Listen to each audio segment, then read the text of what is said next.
नंदिनी की बात सुनकर युवराज गुस्से में कहता है, बंद करो अपनी बकवास बातें। वो बच्ची है, उसे समझ नहीं है। अगर उसे कुछ और खाने का मन है तो उसे खाने दो ना। तुम चुपचाप रहो, वरना तुम्हारी बातें सुनकर उसे बुरा लगेगा। पूर्ण विराम। युवराज की बात सुनकर नंदिनी मुंह बनाकर कहती है, ठीक है, जो करना है करो, लेकिन तुम पछताओगे। ये लड़की तुम्हें छोड़कर जाएगी, फिर तुम्हें पता चलेगा कि किसी की मदद करने का नतीजा क्या होता है। पूर्ण विराम।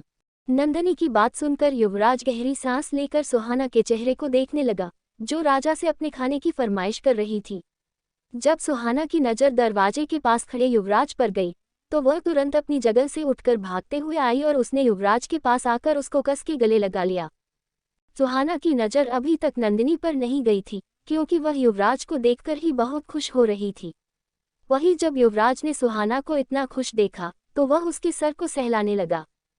थोड़ी देर तक गले लगने के बाद सुहाना जैसे ही युवराज से दूर हुई, उसकी नज़र तुरंत नंदिनी पर चली गई। नंदिनी के चेहरे पर शैतान भरी मुस्कुराहट देखकर सुहाना युवराज से कहती है, आपने तो कहा था कि इस घर में सिर्फ हम दोनों रहेंगे, तो फिर ये यहाँ क्यों आई है। पूर्ण विराम। सुहाना की बात सुनते ही युवराज गहरी सांस लेकर कहता है, नंदिनी को मैं हॉस्पिटल से लेकर आ रहा हूँ।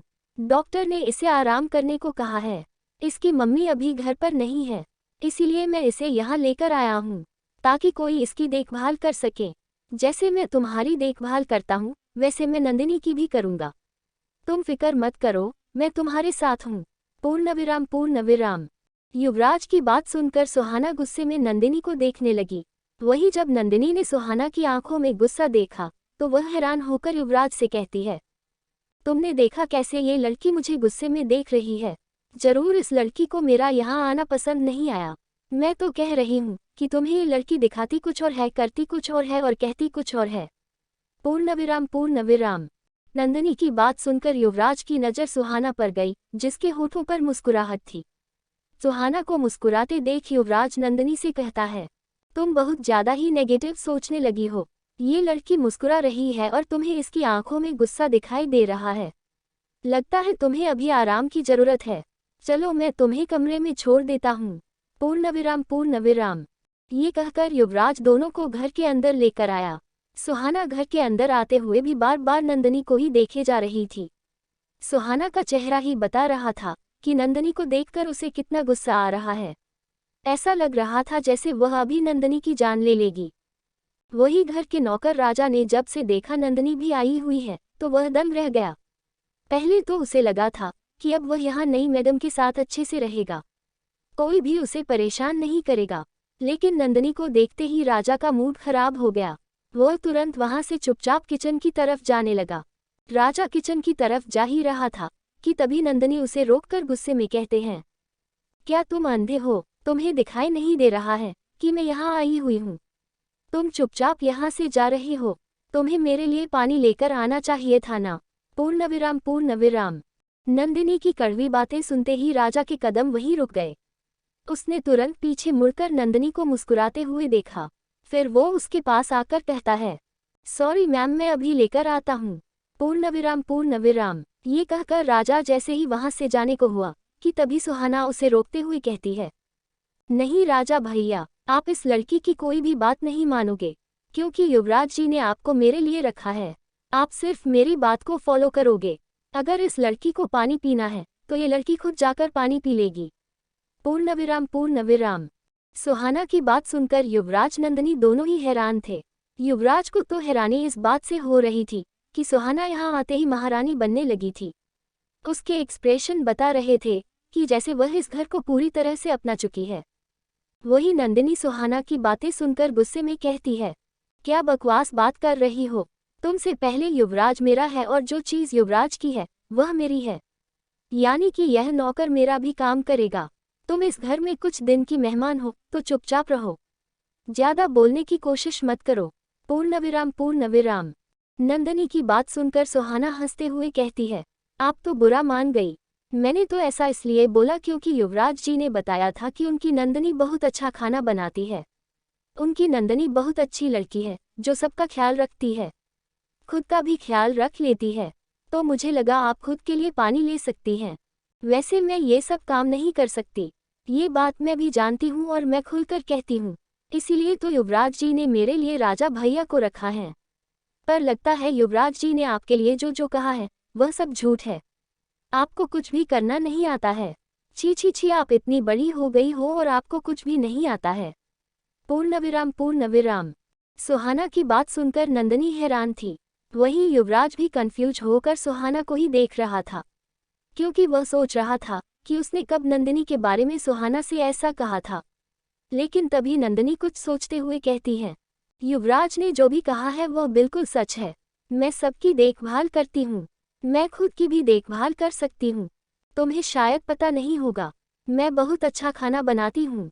जब तुम मेरे हाथों का खाना खाओगे ना, तो उंगलियां चाटती रह जाओगी। और रही बात पानी की, तो मैं खुद भी पानी ले सकती हूँ। मुझे नौकरों की जरूरत नहीं है। वो तो मैंने सोचा एक बार आई हूँ तो नौकर से पानी मंगवा लूँ। पर तुम्हें अगर लगता है मैं नौकर से काम करवाती हूँ, तो मैं आज से दिखा दूंगी कि मैं खुद के लिए भी सब कुछ कर सकती हूँ और दूसरों के लिए भी सब कुछ कर सकती हूँ। पूर्णविराम पूर्णविराम। नंदिनी की बात सुनते ही सुहाना खुश होकर कहती है, आप क्या बात कर रही है? तब तो आप मेरे लिए पैनकेक बना दो। मुझे पैनकेक बहुत पसंद है। मैं अभी कमरे में जा रही हूँ। आप किचन में जाकर जल्दी से खाना बना दो। मुझे बहुत जोर से भूख लगी है। पूर्णविराम पूर्णविराम। ये कहकर सुहाना युवराज का हाथ पकड़कर चुपचाप उसे वहां से लेकर चली गई। राजा जो सुहाना के पास ही बगल में खड़ा था, वह नंदिनी और सुहाना की बातें सुनकर हैरान पर हैरान हुए जा रहा था। लेकिन सबसे ज्यादा उसे हैरानी इस बात पर हो रही थी कि सुहाना जैसी मासूम लड़की नंदिनी को चकमा दे गई थी। राजा सुहाना की बातों का मतलब समझ चुका था। वह जान चुका था सुहाना जानबूझकर नंदिनी को बहला फुसला रही है ताकि नंदिनी खुद का काम खुद कर सके। ये सब सोचकर राजा चुपचाप वहां से चला गया। वहीं नंदिनी दंग रहकर युवराज को जाते हुए देख रही थी। युवराज ने उसे एक बार भी कुछ नहीं कहा था। ये सब सोचकर नंदिनी को बहुत गुस्सा आ रहा था। एक तो डॉक्टर ने उसे आराम करने को कहा था, लेकिन यहाँ तो सुहाना उसे खाना बनाने का ऑर्डर देकर चली गई थी। इधर कमरे में सुहाना जैसे ही युवराज को कमरे में लेकर आई, वह तुरंत कमरे का दरवाजा बंद करके गुस्से में कहती है, आप बहुत झूठे हो। आपने मुझे कहा था कि इस घर में सिर्फ हम दोनों रहेंगे। तो फिर वह नंदिनी यहाँ क्यों रहने आई है? आप उस नंदिनी को यहाँ से चले जाने को कहो। अगर वह यहाँ रहेगी तो मैं यहाँ से चली जाऊंगी और मैं घर जाऊंगी, ना तो कभी वापस नहीं आऊंगी। पूर्णविराम पूर्णविराम। सुहाना की बात सुनकर युवराज ने पहले तो गहरी सांस ली, फिर वो उसे देखने लगा। युवराज समझ चुका था सुहाना को अच्छा नहीं लग रहा है, लेकिन क्यों अच्छा नहीं लग रहा है, ये बात उसे समझ नहीं आ रही थी। ये सोचकर वह सुहाना को देखकर कहता है, देखो सुहाना, मैं जानता हूँ ये सब देखकर तुम्हें अच्छा नहीं लग रहा है। तुम्हें घर में अकेले रहने का मन करता है, लेकिन नंदिनी का यहाँ रहना जरूरी है। तुम्हें पता नहीं होगा, नंदिनी ने सुसाइड अटेम्प्ट किया था। सुसाइड का मतलब उसने आत्महत्या करने की कोशिश की थी। वह तो सही समय रहते नंदिनी की मां ने देख लिया, तो वह नंदिनी को हॉस्पिटल लेकर चली गई। तुम्हें अंदाजा भी है नंदिनी ने ऐसा क्यों किया? क्योंकि मैं तुम्हारे साथ रहने लगा हूँ। उससे ज्यादा मैं तुमको देखता हूँ, तुम्हारी केयर करता हूँ। ये सब मेरी नंदिनी को बर्दाश्त नहीं हुआ और उसने गुस्से में अपनी जान देने की कोशिश की। मैं नंदिनी को यहाँ लाना नहीं चाहता था, लेकिन उसकी मॉम ने कहा है कि नंदिनी को अभी खुश रखना है। डॉक्टर से मेरी बात हुई थी।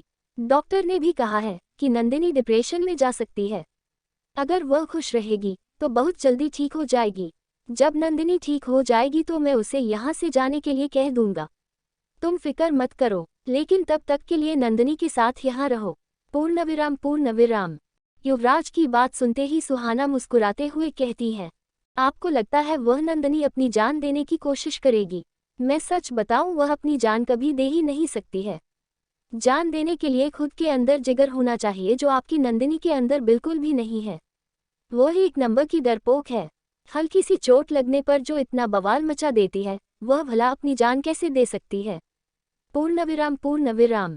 सुहाना की बात सुनकर युवराज उसे ढूंढते हुए कहता है, पहले मुझे भी यही लग रहा था, लेकिन मैं जानता हूँ जब कोई इंसान किसी से प्यार करता है और उसे धोखा मिल जाए तो वह अपनी जान देने में जरा भी नहीं घबराता है। तुम ये सारी बातें छोड़ो, अभी तुम्हें खुद पर ध्यान देना है। तुम्हारे लिए मैं राजा से कहकर अच्छा सा खाना बनवा देता हूँ। तुम बताओ तुम्हें क्या खाना है? पूर्ण विराम। युवराज की बात सुनकर सुहाना मुस्कुराते हुए कहती है, राजा भैया से कहो मेरे लिए दाल चावल बना दे, मेरा खाने का बहुत मन कर रहा है।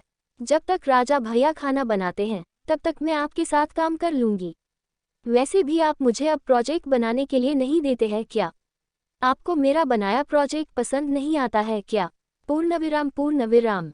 सुहाना की बात सुनते ही युवराज सोफे पर बैठते हुए कहता है, ऐसी बात नहीं है, तुम्हारा बनाया हुआ प्रोजेक्ट बहुत अच्छा होता है। वो तो फिलहाल के लिए मैंने तुम्हें ब्रेक दिया है। तुम चाहो तो अभी इन सब के बारे में ना भी सोचो तो अच्छा होगा। अभी मेरा सर बहुत भारी हो रहा है, मैं थोड़ा आराम करना चाहता हूँ। तुम जाकर नीचे राजा को कह दो तुम्हें क्या खाना है, तब तक के लिए मैं आराम कर लेता हूँ। पूर्ण विराम। ये कहकर युवराज ने अपना सर सोफे पर टिकाकर अपनी आंखें बंद कर ली। युवराज को आंख बंद किए देख सुहाना ने एक नज़र दरवाजे की तरफ देखा, फिर चुपचाप युवराज के पास आकर उसके सर पर हाथ रखकर मालिश करने लगी। युवराज की आंख बंद थी, लेकिन तब भी वो ये पहचान सकता था कि सुहाना उसके पास है। युवराज आंख बंद किए हुए ही कहता है, मैंने तुम्हें कहा ना तुम जाओ, मैं ठीक हो जाऊंगा, बस मुझे थोड़ा आराम की जरूरत है। पूर्ण विराम। युवराज की बात सुनकर सुहाना मुस्कुराते हुए कहती है, मुझे पता है आपको किसी की हेल्प नहीं चाहिए, लेकिन मैं बहुत अच्छे से मसाज करती हूँ, फिर आप आराम से सो जाना। आप ठीक से सो भी नहीं रहे हो, इसीलिए आपको सर दर्द कर रहा है। ऐसे ही ज़्यादा परेशान रहोगे तो फिर कैसे चलेगा? पूर्ण विराम। सुहाना की बात सुनकर युवराज अपनी बॉडी सिकुड़ते हुए कहता है, तुम वाइफ मटीरियल बनने की कोशिश कर रही हो, लेकिन मैं तुम्हें बता रहा हूँ कि यह सब करने से कुछ नहीं होगा, क्योंकि मैं आज भी नंदनी से प्यार करता हूँ। पूर्ण विराम।